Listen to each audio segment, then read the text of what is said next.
The Russian campaign was so extensive, and compared to other campaigns of World War II, so long that it is impossible to give a complete picture of the Abwehr's activities in it. Nevertheless, the following incidents should give a fairly comprehensive picture of the problems faced by the German intelligence service on the Eastern Front and how they were dealt with. Intelligence work against Soviet Russia was very difficult, if only because of the lack of a common border. Beyond this, however, was the fact that all commercial relations with foreign countries were conducted on the Soviet side exclusively by state organizations, with the result that there was very little travel both to and from the foreign world, and therefore it was simply impossible to send itinerant agents to the Soviet Union. German businessmen were given access to certain parts of the Union in the 1920s when the Russians were still making trade concessions and using German aid to rebuild their industry and agriculture. But these businessmen, with very few exceptions, refused on principle any cooperation with the intelligence service. The probe of the Red Army by the Abwehr in the 1920s did not have the importance attached by the Wehrmacht to espionage against the Polish army. The Soviet Union was not categorized as a potential enemy at all. On the contrary, friendly relations and mutual exchange of information were the order of the day. The heavy armaments denied to Germany under the terms of the Treaty of Versailles could be easily manufactured in the Soviet Union, and since the Germans had contributed much from their experience in World War I to the production and improvement of these armaments, they were quite well aware of the modern armaments of the Soviet land and air forces and of the strength and structure of the Red Army. As for the Navy, the intelligence service, by its meticulous attention to detail, was able to build up quite a multifaceted picture of the Red Fleet and its bases. I do not believe, however, that there was any large-scale infiltration of the Red Army or the Red Fleet by German agents, as was alleged during the trial of Marshal Tukhachevsky and other leaders of the Soviet armed forces in the Great Repression of the mid-1930s. Although I myself was not in the Abwehr at the time, I am of the opinion that the fantastic accusations of treachery made by Soviet public prosecutors were groundless. How difficult it was to conduct intelligence in Russia became clear to the Germans by examining the archives of the Polish intelligence service, which fell into German hands at the end of the campaign in Poland. Although Poland had a long land border with the Soviet Union, the information collected by the Poles was in fact no more comprehensive than that available to the Germans. But as soon as the German and Soviet forces came face to face after the conclusion of the Polish campaign, the task of intelligence regarding the Red Army was immediately placed in the hands of German and many former Polish agents, now working for the Abwehr. And when war with Russia broke out in June 1941, the distribution, armament, and ammunition of the Soviet troops, and the location of their airfields, at least in the part of Poland they occupied, were known with comparative accuracy. This intelligence achievement was all the more remarkable when one considers that the Russians were doing everything possible to prevent any penetration into Soviet territory. Wherever there was a land border, they immediately erected barrier structures. Barbed wire fence was placed in front. Behind it, a 10 to 15-yard wide control and trace strip was cleared, plowed and raked so that any trace of passage was sure to remain. At regular intervals, listening posts were erected, and the wire line was modeled along its entire length with a variety of alarms, most of which, it must be confessed, were of a primitive character. Behind this barrier ran a belt of security about 20 miles wide. A certain part of this border area was cleared of all inhabitants, and in the rest the inhabitants were forbidden to give shelter to outsiders. In the advanced phases of the Abwehr, great demands were made on the equipment of the agents. Only those persons were considered for use as agents who naturally had a good command of the language and whose appearance was in no way suspicious. They had to be dressed in appropriate clothing, and appearance did not end with appearance. Underwear, shoes, matches, cigarettes, tobacco, all of the right kind, had to be provided, and even a single button that looked Western could be a source of great danger. The most difficult of all tasks, however, was the supply of documents. It was not simply a question of issuing the necessary credentials. Every agent had to be supplied with passes, confirming both his right to be in any area he happened to pass through and his right to enter the area to which he was ultimately traveling. Before the campaign began in June 1941, the Abwehr had established the presence of 77 Soviet infantry divisions on Polish territory, a figure which the Foreign Armies Division of the Army General Command questioned at the time, but which later proved to be correct. The organization originally established by the Abwehr for the previous campaigns was expanded for the Russian campaign, and one or more commando groups were attached to each army group. In addition to the Abwehr branches themselves, set up to infiltrate the Soviet Union, there was another source of information: the Russian emigre colony, those countless Russian officers and civilians who had flocked to the West after the revolution. Most of them settled in France, but in the 1920s and 1930s, there were also many Russians in Berlin who were struggling to adapt to the German way of life and trying diligently to fit into the German economy. Many of the former officers had no knowledge of anything other than what their military careers had taught them. Some of them managed to maintain contacts with people in their own country, and from time to time the Abwehr received a little material of intelligence interest. Most of it, however, was false and misleading rather than of any value. But these emigrants had some important contacts going back to the days of the First World War. At the outbreak of the Russian Revolution, Germany gave enthusiastic support to attempts at an independent Ukrainian state and agreed to the appointment as head of government of Hetman Skoropadsky, a man whose ideas centered on the creation of an autonomous Ukrainian state within Tsarist Great Russia. But in the 1920s it became obvious that this would never be achieved, and when, around 1937, the Abwehr began to consider whether to cooperate with Ukraine, Skoropadsky and his supporters were not considered. It was decided rather to develop cooperation with the OUN, Organization of Ukrainian Nationalists, its leader being Konovalets, for whom Admiral Canaris had a marked personal sympathy. Although Canaris himself was a conservative and monarchist to the core, he nevertheless preferred the revolutionary Konovalets to the aristocratic Skoropadsky. However, cooperation with Konovalets was not destined to be strengthened. Shortly after the preliminary meetings, he was assassinated while still in exile in Holland. The leadership of the organization then passed to Melnik and his main supporter Rico Yari, a former cadre officer in the Imperial Army. Richard Franz Margin Yari later changed his surname to Yuri. Melnik was an estate agent for the Lemberg, Lviv, Greek Orthodox Metropolitan Count Sheptitsky, who was himself an officer in the Imperial Russian Army, an elderly man and a most respected figure, and he was considered the uncrowned king of the Galician Ukrainians.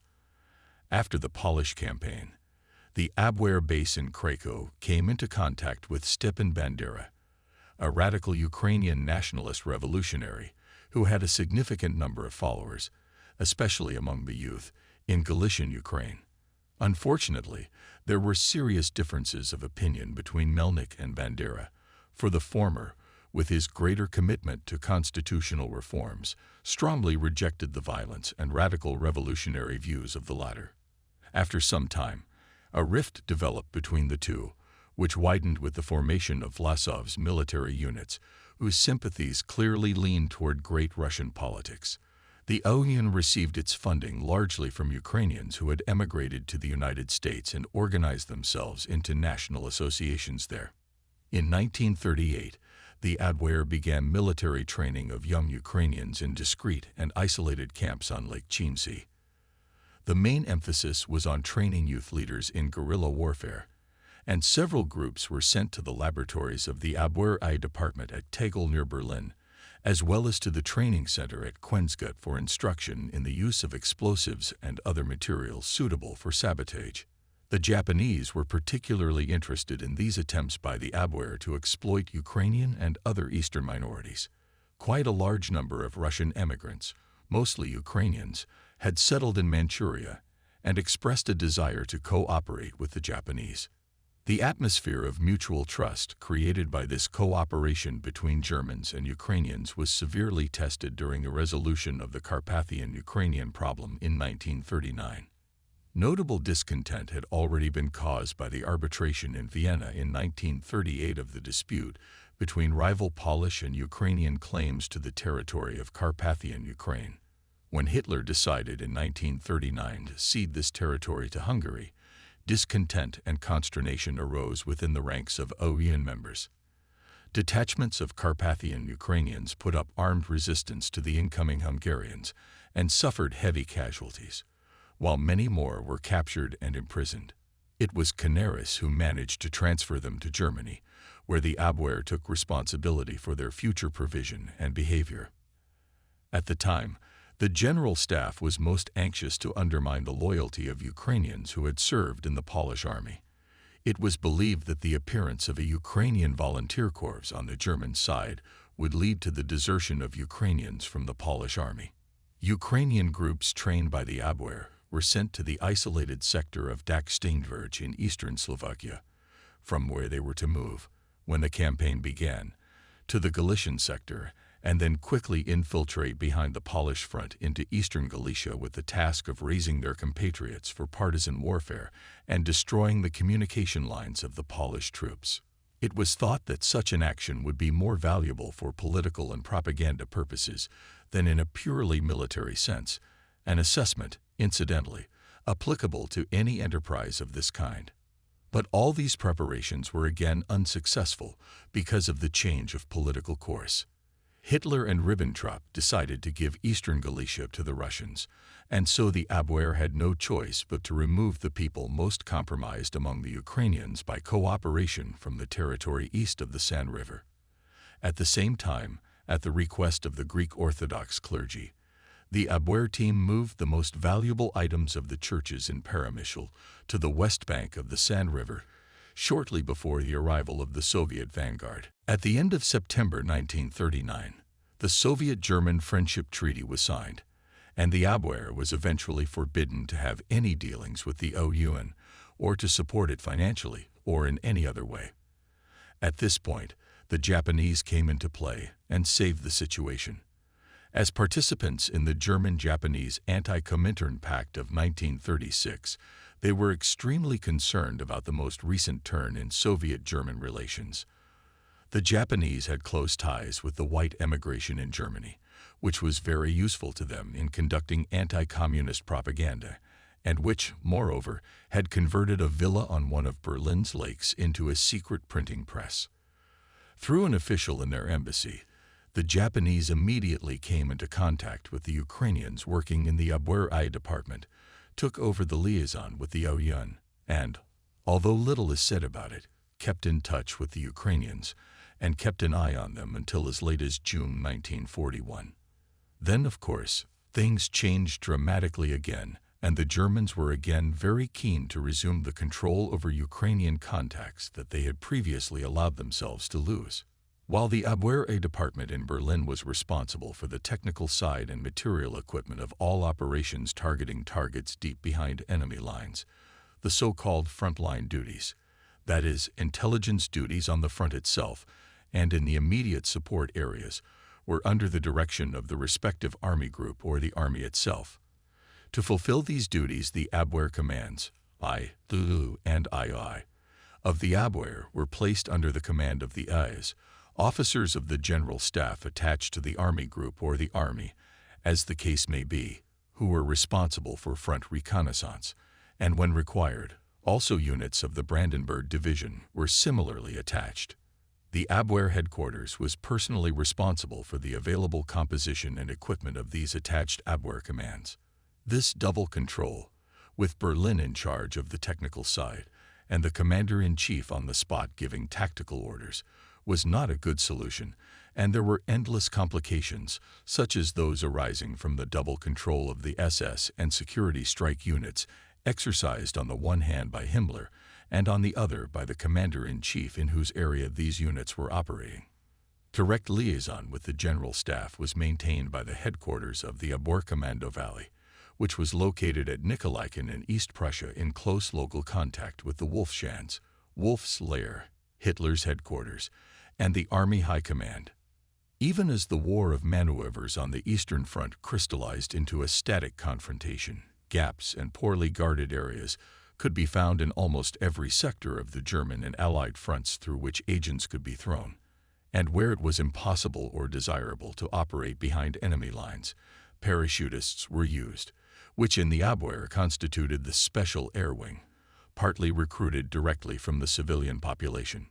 Most often, however, prisoners of war were used as agents, many Abwehr commands, taking advantage of periods of calm at the front, set up small training camps and ammunition depots where agents and saboteurs could be trained and equipped for their missions.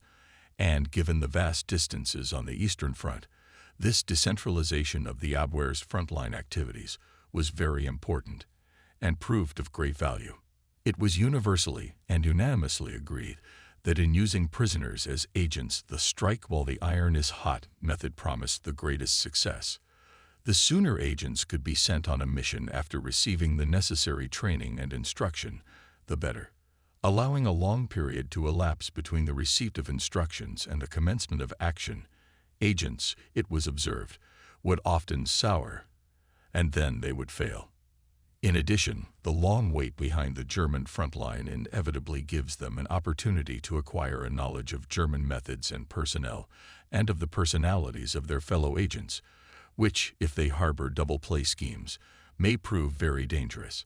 In any case, the training of several agents at the same time always carries danger, but almost all secret services are guilty of failing to observe this principle, especially in wartime, partly for lack of personnel, lack of time, or other reasons produced by war conditions, but also sometimes to keep out of trouble.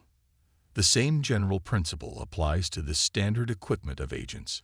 Time and again the base where the training was carried out is recognized by a watch, or a camera, or matches issued from the same supply depot. That these operations did not expand into sabotage of tactical or strategic importance, or at least created problems of considerable magnitude, must be attributed partly to professional deficiencies in the Abwehr, but mainly to the unsuccessful policy pursued by Germany in the Eastern Territories and the treatment given to national minorities in the Soviet Union. Of the many operations carried out by Brandenburg troops during the Russian campaign, the following small selection should suffice. During the offensive of Army Group North in Latvia in the summer of 1941, a unit of the Brandenburg Regiment captured a bridge over the Dvina River and saved it from destruction. The soldiers, disguised as wounded Russians, drove onto the bridge with the Soviet rearguard and then seized it by surprise attack. Thanks to this operation, the advance of Army Group North on Riga continued without loss of time, a success that Commander-in-Chief Field Marshal von Lieb gratefully noted in a letter to Admiral Canaris. But such attempts to mislead the enemy did not always go smoothly. In one case, during the Caucasus offensive, it was desirable to prevent the destruction of a certain dam by Soviet engineers. An advanced German lorry was about to be checked by the Commissar, and its passengers, in the guise of extremely exhausted, straggling soldiers from the rearguard, were about ready to climb on, as the Commissar suddenly spoke to a comrade sitting idly by the roadside. As luck would have it, it was a sergeant from Hamburg who did not know a word of Russian. Lieutenant Baron Volkersam, the commander of this Brandenburgian detachment, himself a Baltic and a descendant of the Russian Admiral Volkersam, who was killed in the Battle of Tsushima, instantly sensed the danger and with great presence of mind shouted to the Commissar, "You won't get any use out of him. He is an Armenian." Then the Commissar addressed the Armenian from Hamburg in the language he considered his native tongue. Volkersam had nothing else to do but to take out his submachine gun and shoot the Commissar from the hip, thus signaling action. Despite this unforeseen complication, the attack ended in complete success. Such episodes occurred, of course, again and again, and to cope under such circumstances required the greatest possible presence of mind and courage. The men who were entrusted with the task of negotiating at the control posts, with officers and commissioners, and of arranging for the passage of lorries ahead, had to have particularly strong nerves and acumen to cope with all the unforeseen circumstances which always arise. On the presence of mind and skill of these negotiators depended not only the success of the operation in which one was engaged, but also the lives of one's comrades. In the winter of 1940-41, a battalion of former Polish soldiers of Western Ukrainian origin was assembled in the New Hammer camp near Leipzig. The companies were formed from soldiers who had received very deep military training in the Polish army and who had been selected with the help of a West Ukrainian organization from prisoners of war. Some were members of the Bandera group, while others belonged to various other Western Ukrainian organizations. The Ukrainian battalion commander was an indomitable partisan named Shkun, who was later killed in 1951 while leading a Ukrainian insurgency near Kiev. The German commander was Lieutenant Albrecht Herzner, hero of the feat at Jablanka, and Professor Oberlander was in charge of the political side. The battalion, formed by the Abwehr department and unfortunately equipped in the most horrible way, was given the code name Nachtigall, Nightingale, German, because it had its own corps, which could perform on an equal footing even with the world-famous Cossack corps. It was attached to the 1st Battalion of the Brandenburg Regiment and entered the territory of the Soviet Union on 22 June 1941. In the battle for Lviv, the patrols learned that a massacre of Ukrainians was underway in the city, and the commander of the two battalions decided to advance on Lviv himself on the night of 29-30 June, 7 hours before the hour of zero, set for the 1st Mountain Division attack. In this battle, the Ukrainian battalion distinguished itself greatly. It occupied a radio station, and from there issued an address announcing the founding of an independent Western Ukrainian state. The corpses of thousands of recently executed Ukrainian villagers were found in NKVD prisons, and besides the very spirit of freedom which inspired them. This sight strengthened their desire to fight and their ambition to throw out the Russian occupiers by force from all the territory of Ukraine. Almost immediately following this proclamation proclaiming the proclamation of Western Ukraine came a sharp protest from Rosenberg's department, and although the battalion again distinguished itself during the continued offensive, and especially in the battle for Vinnytsia, a gradual change of spirit began to manifest itself. The newly formed Ministry for Eastern Territories separated Western Ukraine, the districts of Peremyshal and Tarnopol, from the state planned by the Ukrainian leaders, and incorporated them, and their particularly resistant populations into the Governor-General's office, as the remnants of the old Polish state were now called. The result was that the Ukrainian battalion, which had encouraged tens of thousands of Western Ukrainians at Lemberg, Lvov, to the highest degree of readiness to fight, now became unreliable, began to revolt, and finally had to be disbanded.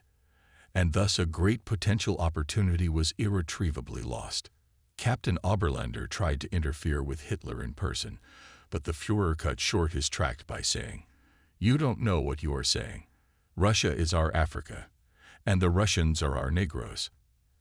After this conversation, Oberlander appeared to the commander of the regiment Brandenburg and calmly stated, "This is Hitler's concept, and this is the idea because of which we will lose the war." Then still in the department Abwehr II, Oberlander formed a battalion, Bergmann, which was recruited people of Caucasian nationalities, and he rendered good service on the Caucasian front, but when the German retreat from the Caucasus began, also became unreliable. Soldiers of the Bergmann battalion under the command of Lieutenants Lange and Moritz, ejected from aeroplanes behind the Russian front, fought alongside armed Caucasian groups for about 3 months in a number of very successful guerrilla operations. During the offensive in the Caucasus, one company of the Brandenburg Regiment, using captured Soviet lorries, attached itself to a retreating Soviet column, captured and held the bridge at Maykop, helping to capture and hold what was then an important source of Soviet oil. Another unit of the regiment under the command of the same Lieutenant Baron Volkersem, who had problems with the Armenian from Hamburg, snuck across the Russian lines disguised as Soviet soldiers and operated very successfully for several weeks behind the Russian front line, captured the headquarters of an entire division unharmed, and then returned safely to their German side. The Ukrainians were by no means the only people whose cooperation was possible in the fight against the Russians. Even before the Russian campaign, the border Baltic states of Estonia, Latvia, and Lithuania were very keen to exchange intelligence information and to conduct their intelligence activities with Germany, generally according to mutually agreed principles. It was also a terrible disappointment to these nations when Hitler reversed his policy and left their fate to the Russians. The German minority migrated from the Baltic states, and the Abwehr officer saw the people who had worked with him in the past as an opportunity to escape the Russian claws. Even so, past cooperation bore fruit during the war against the Soviet Union, as we shall see from the following report of a German officer. Before the beginning of the Russian campaign, there were many young Estonians in Finland, some of whom had fought on the side of the Finns as volunteers in the Winter War of 1939 to 1940, while others had fled by boat or made their way on foot across the ice of the Gulf of Finland after the occupation of the Baltic states by the Soviet Union. Many of them hoped that they would live to see their country liberated, and sought ways to facilitate this. To utilize these forces, a few well-known Estonian officers who had found refuge in Germany were sent to Finland to select and train young Estonians for service that would be carried out purely in the Estonian national interest. At the same time, the German intelligence offices were particularly interested in intelligence reports from Estonian territory, and it was therefore decided to request volunteers suitable for intelligence work. The Finns cooperated enthusiastically. Training sites were allocated on the Soko Peninsula, some 25 miles west of Helsinki. Radio communication instructors were provided, and a special radio headquarters was set up to deal with information when the organization later became operational. Estonian volunteers were issued uniforms and given the status of foreign volunteers in the German Wehrmacht. When the Russian campaign began on 21 June, and the initial successes of the Germans predicted a quick occupation of Estonia, it was necessary to take swift action. About 80 volunteers were assembled and equipped. They were given a final briefing and sent to the island of Pellinge to learn the elements of seamanship. Transport in the form of 2 patrol ships, motorboats, and single-masted fishing boats was provided by the Finnish Navy, which also took a keen interest in the operation. The following factors had to be taken into account in planning the transport: the extreme brevity of summer nights in these northern latitudes, the use of ships of 3 different speeds, fast motorboats, medium-speed patrol ships, and slow fishing boats, the restriction imposed on the use of motorboats on the high seas, and the need for all these different speed ships to arrive at their destination at the same time, and at a time that would allow these ships to be out of range of Soviet shore bats on the return trip. To cope with these factors, it was decided to divide the ships into 3 groups, departing at precisely timed intervals, with the fishing boats first, the motorboats in the middle, and the patrol ships in the tail. A cape in Cumna Bay was designated as the assembly point, from where 2 motorboats with an advance guard of commandos under 2 German officers would proceed to the chosen landing place and, if necessary and possible, establish a bridgehead there. Only when all this was done would the fishing boats with the main group approach the shore, while the 2 patrol ships remained on guard at the entrance to the bay. The first attempt was made on the 5th of July, but it failed on account of the rough sea, which flooded nearly all the boats. The next attempt, on the 7th of July, finally succeeded partially, though it started very badly. On the way back, the ships came across a Soviet caravan with a strong convoy. The leading group on motorboats managed to slip away from the convoy undetected, but then turned 180 degrees, for they came to the conclusion that the presence of the convoy automatically cancels the entire operation. The group of fishing boats was thrown off course by the convoy, and then, because of a navigator's error, headed for Laakso Bay instead of Cumna Bay. Here this group was attacked by a light Soviet patrol ship and then retreated. From a group of patrol ships that also came across the convoy, the Russians demanded by signaling that they belong. The group immediately rushed west, letting the convoy pass her on an easterly course, and then returned to its former course in the keel of this convoy, but found that the other groups had not yet arrived. The commander of the whole expedition decided, against all odds, to enter the bay, and without further defense land his detachment, consisting of about 40 men under the command of an Estonian colonel. This operation was carried out without incident. On 10 July, a third attempt was made to land the remaining 40 men and 2 German officers. However, while crossing the Gulf of Finland, the ships were fired upon by Red Fleet artillery and forced to retreat. As a result of this incident, it was to be assumed that the Russian Coast Guard was now on full alert and would take measures to repel any attempt to land such a landing, and it was therefore decided to abandon attempts to send any further force by sea. In the meantime, radio contact had been made with the first landing party, and it was agreed how to organize on the ground to receive reinforcements to be dropped from the air. Having flown out in one Mi-111 and one U-52, the remainder of the group descended safely by parachute. Assignments for this group were set by the 18th Army, and that army was more interested in information gathering than in sabotage. The latter was indeed viewed with disapproval because the army hoped to capture the installations intact. Nor did the army show much enthusiasm for guerrilla warfare, in which the cost in casualties was thought to outweigh all proportion to the gains. Meanwhile, the groups that had settled inside Estonia split, partly according to plan, and partly because of the actions of the Russians. One group quickly made contact with the German troops advancing from the west and was able to give much valuable information about this section of the theater, which it had already reconnoitered. Another group, operating in the countryside, came across a large group of so-called Estonian forest brothers, people who were hiding in the forests for fear of deportation or arrest. During the last phase of the operation, this group of brothers, under the command of Estonian Colonel Lighthamel, was supplied by air with food, medicines, weapons, etc. In this way, temporary contact was established with 5 independent groups, which reported their reconnaissance results by radio, and their further tactical activities were managed by headquarters in consultation with the respective army group. One group was moving from the Äggeju area towards Revel, and on the way sent its reports of enemy reinforcements moving in that area. Another group dropped by parachute west of Wesenberg, headed for Narva, and quickly established communication with the German 16th Army, which was advancing to capture that city. The third group carried out reconnaissance in the area of Wesenberg with the special task of staying close to the Red Army Group Command and reporting on its movements. Despite the rapidity of the movement, the flow of reports continued without interruption, and the work done earned high praise from the Army. This was probably the first and perhaps the only time such reconnaissance work was carried out on the German side on such a large scale. The casualties were relatively small. All groups managed to make their way back behind the German front line, and most of these men then volunteered for service in the Wehrmacht.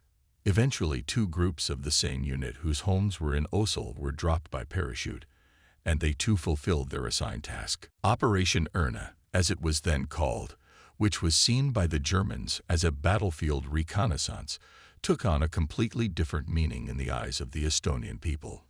Many of its participants returned to their homes after the operation was over, where they did not hesitate to tell everyone about their experience.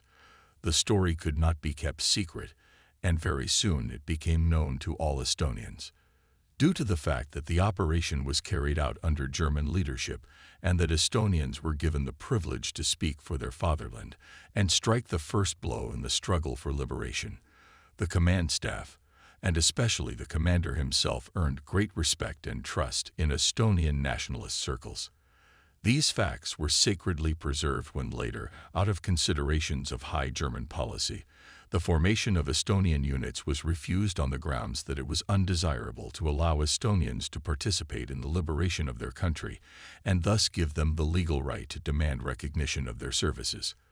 The trust in the German commander of Operation Erna never faded and was of great importance when, as a result of the utterly unthinkable policy of the German civil administration, Estonia was gradually alienated from the Reich.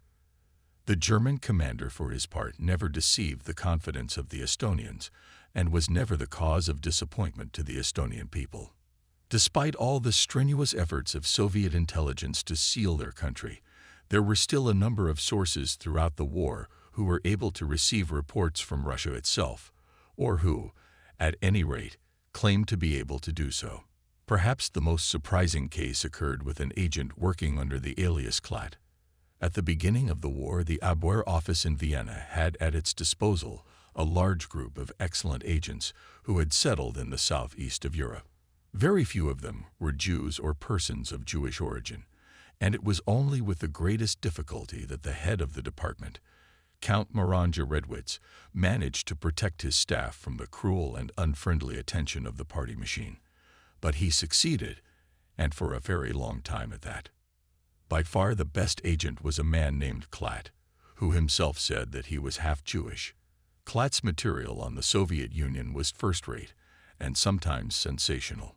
His sources of information, on the other hand, remained shrouded in a veil of anonymity until the very end. As long as he could remain in Sofia, he claimed that his information came by radio direct from Russia, where, he assured us, he had an employee in the radio department in the Kremlin itself. But these assurances of his did not stand up to scrutiny. On the days when he claimed to have received messages from Russia, the radio listening service could prove that there was no radio communication at all. Nor could he substantiate his claim that he was receiving information directly from the Soviet embassy in Sofia. But Klatt managed to survive even these crises in his career, for the Supreme Headquarters repeatedly confirmed the superior value of his reports. About 1943, he moved the arena of his activities to Bucharest, where he continued his practice. Again and again he claimed to have terrific sources of information, but again none of them were ever confirmed. When Admiral Canaris was dismissed from his post in February 1944, Klatt's position in view of the new arrangement within German intelligence became seemingly intolerable. But again, this remarkably intelligent man survived, not least because of the fact that he could claim with all fairness that the material he was supplying was simply incomparable. At the end of 1944, determined to get to the truth once and for all, the chief of the War Bureau of the 6th Security Directorate launched a formal investigation into Klatt's activities, and with this, two groups of Abwehr officers found themselves in sharp opposition to each other. One group defended Klatt, while the other said that he must be a Russian agent and was being used to plant false information in German intelligence. Of course, some of this information was true, they said, for it was the only way the Russians could convince the German High Command that Klatt was a real agent. But when the time came, the Russians would set a real trap for the Germans through Klatt. Schellenberg, who never liked to make decisions on his own responsibility, went to the Chief of the Army General Staff, General Guderian, and asked him whether the General Staff could do without the information extracted by Klatt. At that, he pulled out several of Klatt's reports and showed them to the General. Guderian was already well acquainted with these reports and officially told Schellenberg that closing this source would be an act of criminal irresponsibility and that Klatt's reports, especially on the Red Air Force, were simply unique. He added that there were no other agents who even approached Klatt in value. This had probably saved Klatt, but now the Vienna office to which he was subordinate decided to take his contacts into its own hands, and for this purpose it attached a lieutenant to Klatt's office.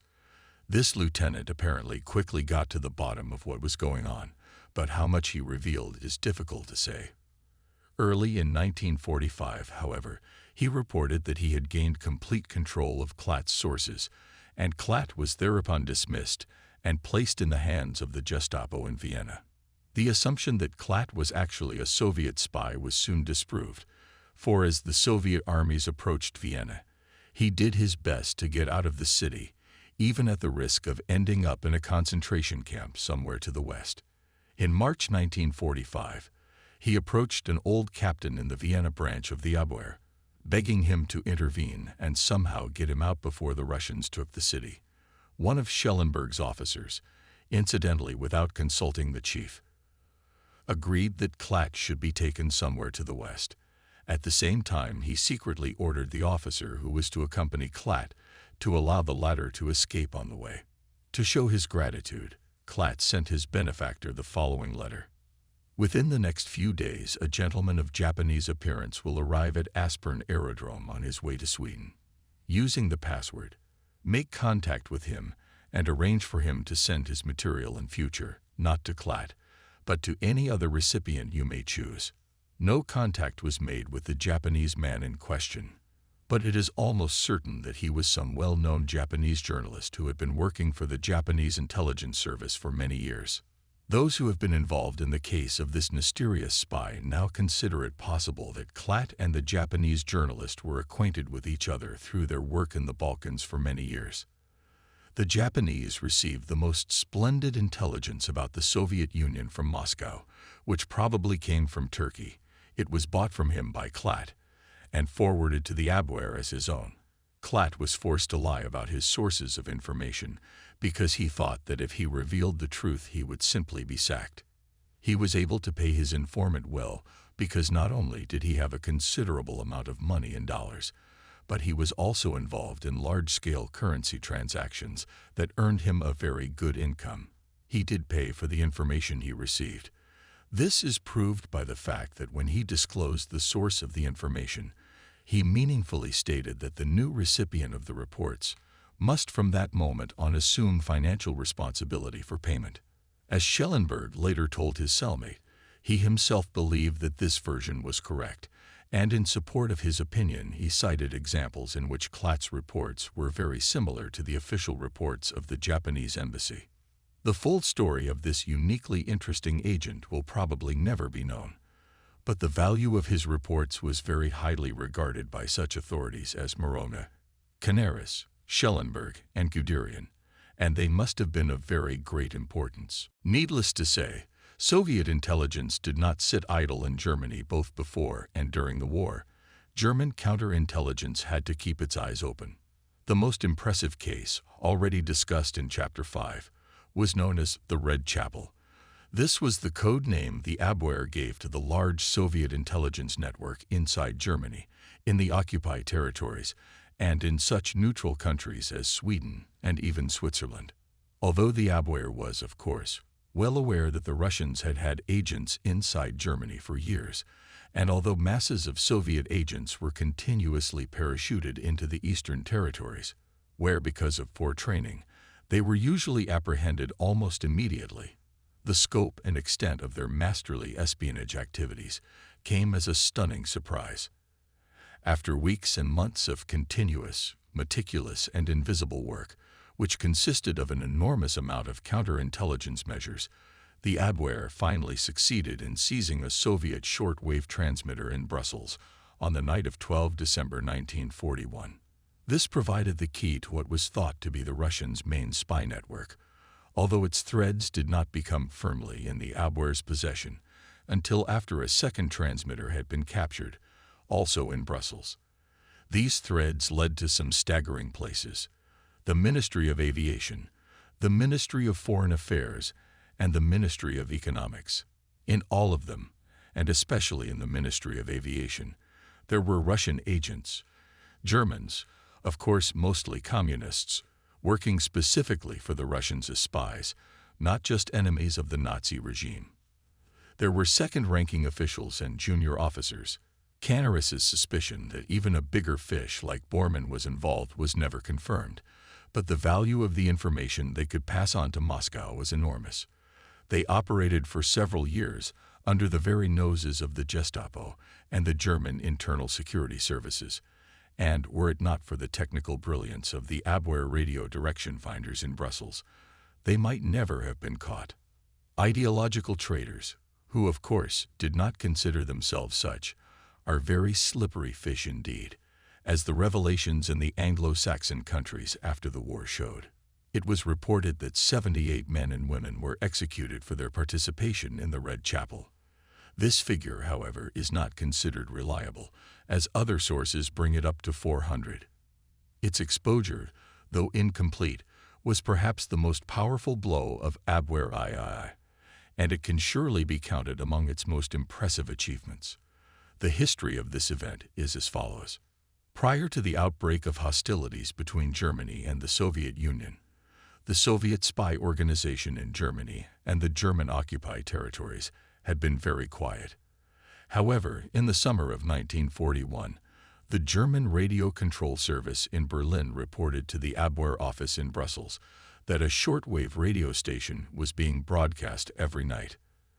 The transmitter was believed to be somewhere near the Belgian coast. The agents searched unsuccessfully for its location, and finally the radio direction finding company of the Abwehr, reinforced by a radio direction finding platoon from the Berlin police, got involved. It soon became clear that the transmitter was actually in Brussels. The search was thus narrowed down, and with the help of new precision direction finders, the so-called Kofferdraht, a house on the Rue Atterbat, was identified. At midnight between 12 and 13 December 1941, an impressive squad of police officers, equipped with wire cutters, lock picks, and other such tools, suddenly broke into the house. 2 adjoining houses were occupied at the same time. Nothing suspicious was found in them, but a policeman noticed a man climbing over the garden wall at the back of the yard. He was soon apprehended. Meanwhile, in the central house, the police entered a small, brightly lit room on the ground floor. Here they found a radio transmitter switched on, ready to transmit a message, a sure sign that the radio operator had been taken by surprise while at work. Next to the machine lay various coded messages and work instructions. Preliminary questioning of the captured man revealed that he was a Soviet lieutenant, but it proved impossible to decipher the messages. A woman was arrested in the same house who, according to documents in her possession, was a Parisian. She refused to answer any questions, but a search of her room revealed a secret door, behind which the police discovered a workshop fully equipped for the production of false papers and documents, both civil and military. Another woman was arrested in the same house. She was a Jewish woman named Vera, a victim of racial persecution and family tragedy. She had fallen into the clutches of Soviet agents. Certain information was obtained from her.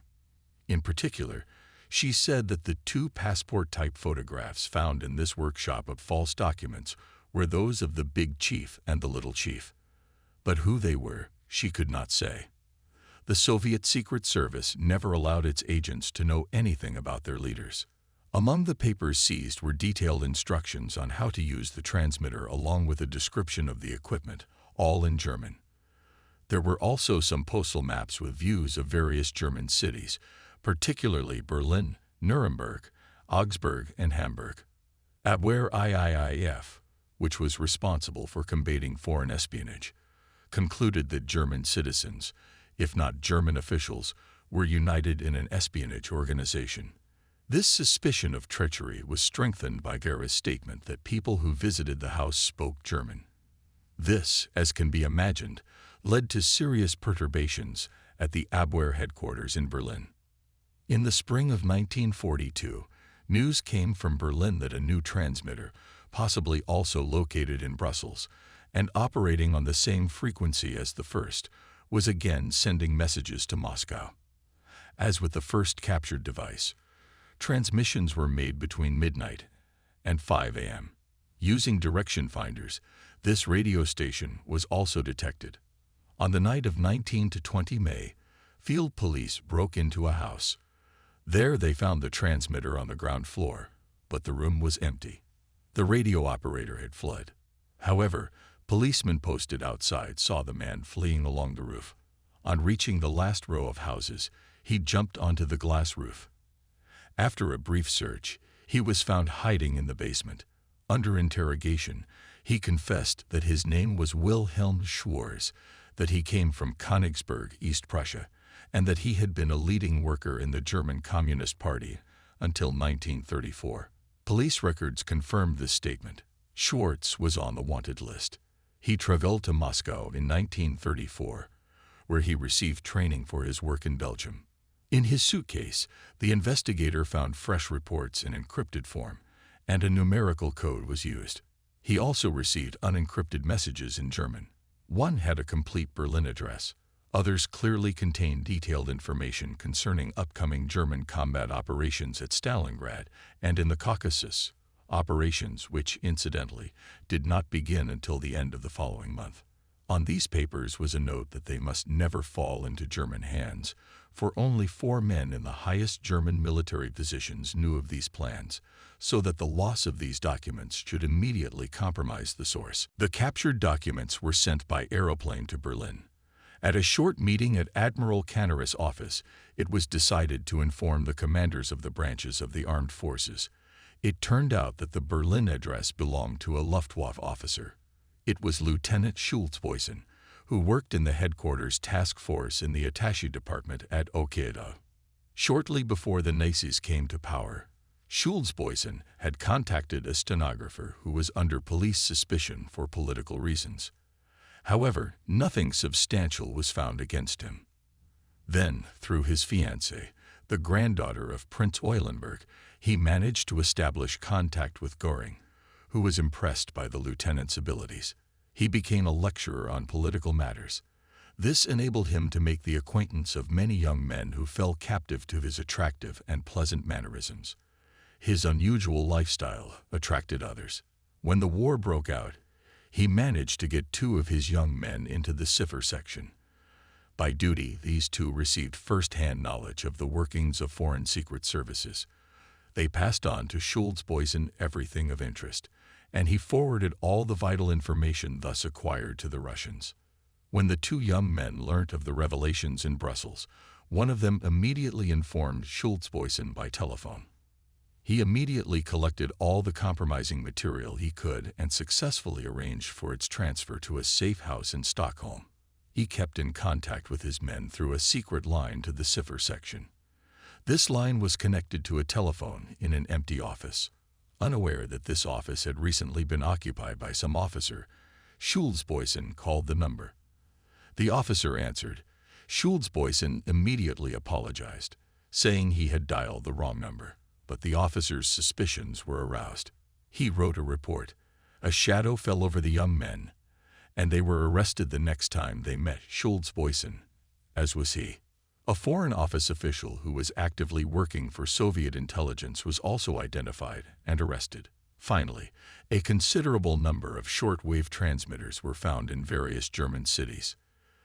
Through information supplied by Vera in Brussels, the Abwehr came on the trail of a firm run by the Little Chief, which did business with German service organizations. It was alleged that the Little Chief was a Portuguese man named Vincenz Corella. He was in the import-export business, had contracts to supply goods for the Wehrmacht in Belgium, and was thus authorized to use international telephone, telegraph, and postal services. He could therefore make calls to subscribers in neutral countries. He was also endowed with the right to visit Denmark and Czechoslovakia on business. It was later discovered that the Little Chief was a Soviet captain. Meanwhile, the search for the Big Chief continued. With Vera's help, a master document forger and his mistress were arrested. The master was believed to be in contact with the Big Chief. This forger, known as the Maker, turned out to be a criminal. His only interest was to make as much money as possible with his craftsmanship, regardless of the purpose for which his forgeries were required. The field police therefore offered him a handsome sum for betraying his former employer. He accepted the offer without hesitation. His first action was to write a letter to one alleged rubber trader with whom he had previously had an affair. In this letter, he apologized for his absence of the last meeting and offered to meet again. This letter was given to the mistress of the manufacturer. 2 days later, a reply was sent inviting him to meet at a market in Brussels, but the rubber trader did not turn up for either this or the next meeting. The Belgian policeman, whom the Abwehr trusted, also enjoyed the confidence of the Soviet spies. One day, the manufacturer approached this policeman with a request to supply him with blank forms of identity cards which he had at work. The policeman, in consultation with the Abwehr, agreed to fulfill the request, but insisted that he be given photographs of the persons for whom the identity cards were intended. The first photograph was handed over at once. He took it to the Abwehr, where it was retaken before returning the forged identity card to the policeman. It showed a hitherto unknown blonde-haired young man of about 25 to 30 years of age. Although this person was also unknown to other German police authorities, The maker claimed to be the new head of the Soviet spy organization in Brussels. The Belgian policeman now informed the maker that he would give the false identity card only to the genuine person to whom it belonged and suggested a place to meet. Strangely enough, the maker agreed to this. The young man turned up at the appointed place and time and was arrested, but flatly refused to answer any questions about himself or his contacts. Radis Schwartz, however, maintained that the young man was indeed the Brussels-based head of the Soviet Secret Service. Meanwhile, the search for the big chief continued, and a new thread was being unwound. Fabricator reported that the alarmed Brussels spies had fled to Paris. Then the Abwehr began surveillance of persons who visited German institutions in that city. Soon their attention was drawn to a building on the Champs-Élysées, which housed the administrative headquarters of Tott's organization. People were entering and leaving here without any effective security check. A firm in Brussels was found to have regular dealings with Tott's organization. A Wehrmacht liaison officer knew from his appearance the head of this firm. When he was shown a photograph of the wanted man, believed to be the big chief, he confirmed that this man was indeed the head of the firm. Thus, the Abwehr was already following on the heels of the big chief. However, it quickly became apparent that the liaison officer had no record of the man's address. All attempts to find out the address were unsuccessful, and the case did not move forward until an employee of a Brussels firm suddenly told him that his boss had asked him a few days ago to recommend a dentist and was going to go to him for treatment. Enquiries with the dentist confirmed it. The man had an appointment for treatment a few days later. He was indeed arrested in the dentist's chair, but at interrogations he refused to give his real name, and persisting in his refusal, he remained unknown and was addressed as Big Chief. He admitted that he had been born in the Russian part of Poland. He spoke excellent German, English, and French in addition to his mother tongue, and had been carrying out secret missions abroad for the Russians since 1925 or 1926. Over time, data on some of his active fellow spies began to gradually come to light through him. This was achieved by his being released more or less quickly and allowed to move about undisturbed, but under the constant supervision of two agents. Due to the negligence of his guards, he managed to escape. They were ordered to stay close to him at all times, and one day one guard agreed to go with him to a drugstore where he wanted to buy something. The place was full of people, and the big chief suddenly disappeared into the crowd. All attempts to catch him were unsuccessful. Thanks to the captured transmitters and already cracked codes, the Abwehr managed to maintain contact with Moscow for some time. This proved to be a most useful source of information. The Abwehr was even fortunate enough to ask Moscow for money in English currency, ostensibly to pay the agents, and at the appointed time the money arrived via Sofia. But of course, this game could not be played for long. In the meantime, the struggle to destroy the Red Chapel with its many tentacles spread throughout Europe continued. It never came to an end, and there can be no doubt that the same organization, perhaps in some cases using the same people, is still active today. I was referring to German attempts, while the Russians were their allies, to sow enmity between the Soviets and Britain and France in Western Asia. Nothing came of that. But during the same period, the prospects of causing trouble to the British in India and Afghanistan were discussed with them.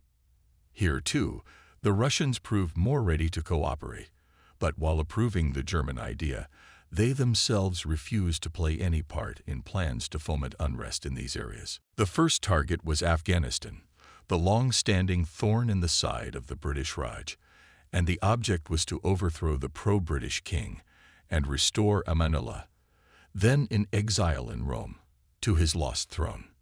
If such a plan had succeeded, it would undoubtedly have led to serious unrest in India, especially among the inhabitants of Waziristan, Mohmand, Aphrodite, and other tribes of the northwest frontier province. The first steps towards the realization of these plans were to be taken by Haji Mirza Ali Khan, the Fakir of AP. The National Socialist Party at first enthusiastically supported the idea, and its representative in the planning apparatus of the Abwehr was at that time a certain Habicht, who played a prominent part in Austrian affairs. Soon, however, political difficulties began to be felt. Molotov rethought the situation. He decided that the Afghan adventure did not fit into Soviet policy, especially when he thought that the Soviet Union might be asked to supply arms and ammunition, which it should not. On the German side, Rosenberg also viewed the Sino-Soviet rapprochement with misgivings, and since the Foreign Office and Canaris were also more skeptical of Habic's Indian fairy tales, the original large-scale plan was abandoned. But the plan to foment unrest among anti-British tribes in the northwest frontier province continued to be carried out by the Abwehr, regardless of the Afghan question. In 1938, the Fakir of Ipi gave the British a lot of headaches. The British bombed villages where they suspected he and his supporters lived and sent 2 punitive expeditions against him. By means of artificially induced landslides, ambushes in inaccessible rocks and the like, at which these mountaineers were great experts, they were able to successfully defend themselves against the British. During the war, contact with Fakir of Ipi had been maintained through the Italian consul in Kabul, but now the Abwehr was interested in establishing direct communication with him. A scientist of international repute, well acquainted with previous expeditions to that country and its people, was sent. This expedition, however, ended tragically, for the German emissary was shot dead by the Afghan gendarmes, and his companion disappeared, badly wounded, before they reached their destination. Then the Afghans announced that they had mistaken these foreigners, dressed in the local manner, for Amanullah's emissaries. Indian plans entered a new phase when the Indian nationalist leader Subhas Chandra Bose arrived in Berlin in 1941. He crossed the Soviet-Afghan border in the spring of 1941, accompanied by a German road engineer who had worked in Afghanistan and had previously held an important post in Tott's organization. No publicity was given to his presence in Moscow, but the Russians did all they could to make his stay pleasant. The revolution in India coincided perfectly with their plans. While in Moscow, Bose had a conversation with the German ambassador, Count von der Schulenburg, whose intimate knowledge of Asia made a great impression on him. He constantly returned to this conversation during his subsequent conversations with Admiral Canaris. In Germany, Bose gave himself with great energy to propaganda and recruiting supporters among the Indian prisoners of war, most of whom had either been captured or deserted from the African theater of war. A considerable number of them were persuaded to take up arms against Britain. An Indian Legion was formed from them under German leadership, and they received extensive training. These Indian legionnaires were issued German military uniforms with an armband depicting the Indian national colors. The Sikhs, that strictly alienated caste, kept their turbans with them. The difference in religion and caste customs caused the German supply service endless headaches, both in cantonment and in feeding these people. Food had to be prepared separately for Hindus and Muslims. There could be no thought of sharing water sources, and if suddenly the shadow of a Muslim fell on the pot of an Indian Saipai where he was cooking food, the latter had to throw his food away without even touching it. Once a Sikh, determined to act in the spirit of modernity, allowed his long hair and beard to be shorn off. The same night, he was shot in his sleep by his Sikh brothers. The German commander, an Austrian by birth, argued that it was necessary to accept the explanation of this accident as a suicide, as he realized that any investigation into this crime of religious fanaticism would be misunderstood by the Sikhs. During military training, commands were given in German, but instructions were given in English, the language of communication for all Indian soldiers in the British Indian Army.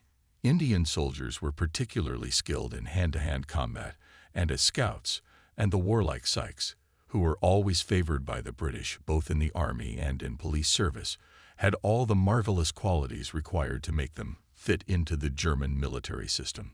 Subhas Chandra Bose took the utmost interest in the military training of his supporters. Selected men were attached to the Abwehr for training in subversion and sabotage. While the Germans still cherished dreams of a breakthrough to the Caucasus and even the Persian Gulf, they had the intention of sending the Indian Legion by air to initiate a widespread revolt in India. But Bose insisted that his cooperation in the liberation of India must depend on the world situation. In his sober analysis of possibilities, he resembled Admiral Canaris. The latter was aware that Bose never spoke out rashly, and he valued him most for this quality. Bose was no collaborator in the bad sense of the word as it had acquired in recent years. Rather, he was a true Indian patriot with a single-minded idea, who was going to do nothing for Germany, but everything and anything, including the furtherance of German interests for India. In the late autumn of 1942, he told Canaris, "You know as well as I do that Germany cannot win this war. But this time, a victorious Britain will lose India. Even the British will not be able to break their promise to relinquish their dominion over India, which they willingly made in 1940. When Bose realized that Germany had nothing more to offer him in the way of an advance base in any of its theaters of operations as part of his struggle for the liberation of India, he came into contact with the Japanese, who could be of more assistance to him in carrying out his political plans. Japanese Ambassador Oshima received reluctant consent from the German authorities for Bose's departure.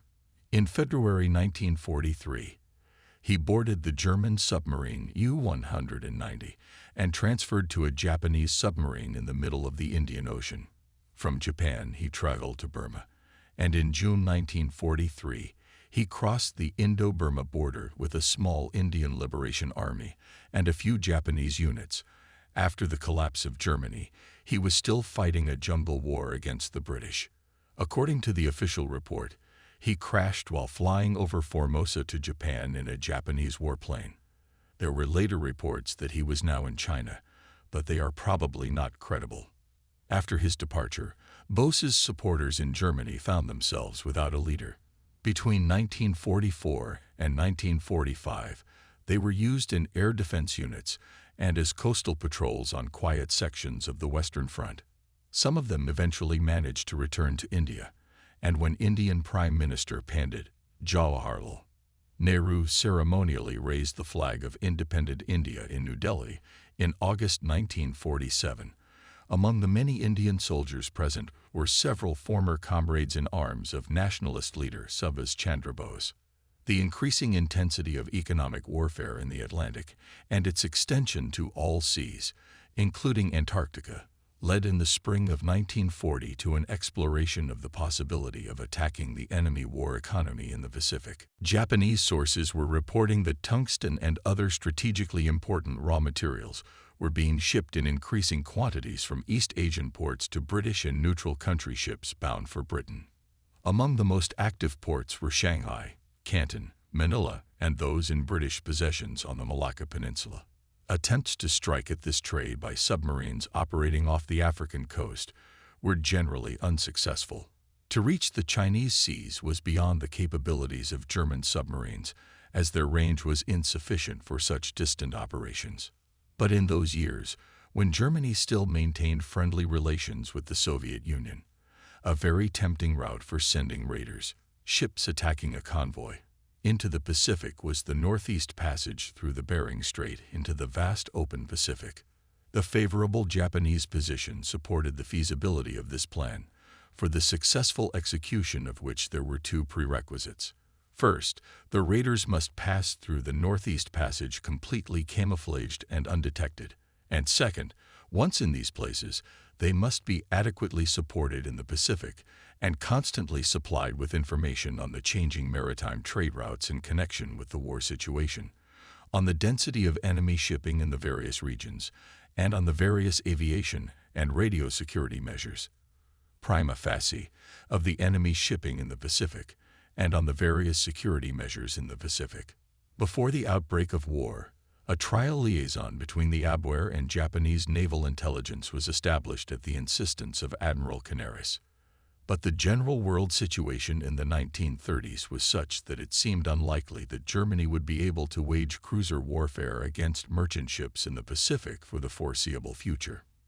Now, however, the German intelligence service was to settle on the Asian continent as soon as possible and there organize a comprehensive reconnaissance in the Pacific. Accordingly, A commission was given to an Abwehr officer with instructions to urgently organize an intelligence network in Pacific ports, from which continuous and timely information on ship movements could be sent through the Abwehr headquarters in Berlin to the General Command of the Navy. In this connection, partly out of respect for Japanese neutrality and partly because of the growing tension between Japan and the United States, and in order not to incriminate Japan in helping Germany in the war in the Pacific, the Japanese secret services should not be involved. When asked who he wanted to entrust with the task of creating a Far Eastern intelligence service in the midst of war and in the face of the extremely difficult political situation in the Far East, Admiral Canaris chose a former sailor of the First World War. Although he never served in the Far East, he was engaged in business in the Middle East and proved to be just the right person who was able to cope with an exceptional task in exceptional circumstances. The choice proved to be a most fortunate one. This officer gave the following account of his activities. For the establishment of an intelligence network, the heterogeneous, four-zone city of Shanghai proved to be an ideal location. It concentrated maritime transport interests of great magnitude and importance. Even in wartime, ships of every flag flying on the world's oceans found their way to Shanghai. For in Shanghai, they could acquire everything they needed in terms of food, repair services, and equipment. In addition, the population of the city included people of almost every nation, and this suggested a particularly wide range in the selection of agents suitable for receiving and transmitting information. The most fertile ground for an intelligence officer's purposes is represented by the International Quarter, concession, which forms the center of the city, and the Japanese, Chinese, and French quarters, since the Shanghai French are mostly supporters of the Vichy government.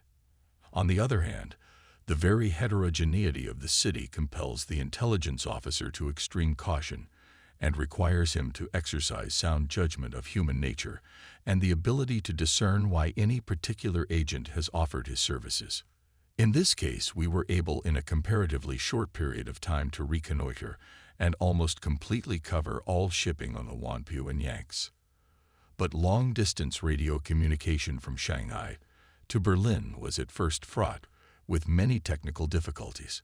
In accordance with a pre-arranged plan, a first-class radio operator was dispatched at the request of the Abwehr headquarters. Because of his cover legend, he could not carry the equipment with him, and when at last the valuable devices arrived in Shanghai, they were smashed to pieces on the road.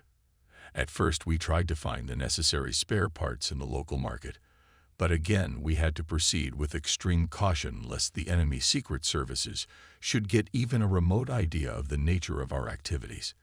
In the end, we had to ask Berlin to send the most important of the parts, and they came in normal condition. But during this time, we lost the results of a whole month's activity through lack of means of communication. As soon as communication with the Abwehr's Belzig branch was established, it worked completely smoothly and proved to be able to cope with the ever-increasing workload and was, moreover, a clear source of satisfaction to all concerned. Expansion of our sphere of exploration required new bases, for example, at Tianjin and Canton, and, if possible, to penetrate the maritime transport activities of the Philippines and around the coast of Australia. The places on which we then concentrated our efforts were Tianjin and Qingdao, and in both we were able to organize an effective intelligence service in direct and continuous communication with Shanghai. Intelligence in the ports along the coast of South China proved a much more difficult task. Any infiltration and surveillance of trade and shipping from Canton, Hong Kong, and other such ports was particularly difficult. It was impossible for a German intelligence officer to visit them personally because the Sino-Japanese conflict cut the land routes, and since a British cruiser had stopped a Japanese liner on the high seas between San Francisco and Cove and removed a number of German passengers of draft age from it, passage on Japanese ships was forbidden. Intelligence communication between Shanghai and Canton could thus only be organized on a limited scale and through intermediaries. Much information received in this way from Canton proved to be rendered worthless by the inevitable delay in its transmission.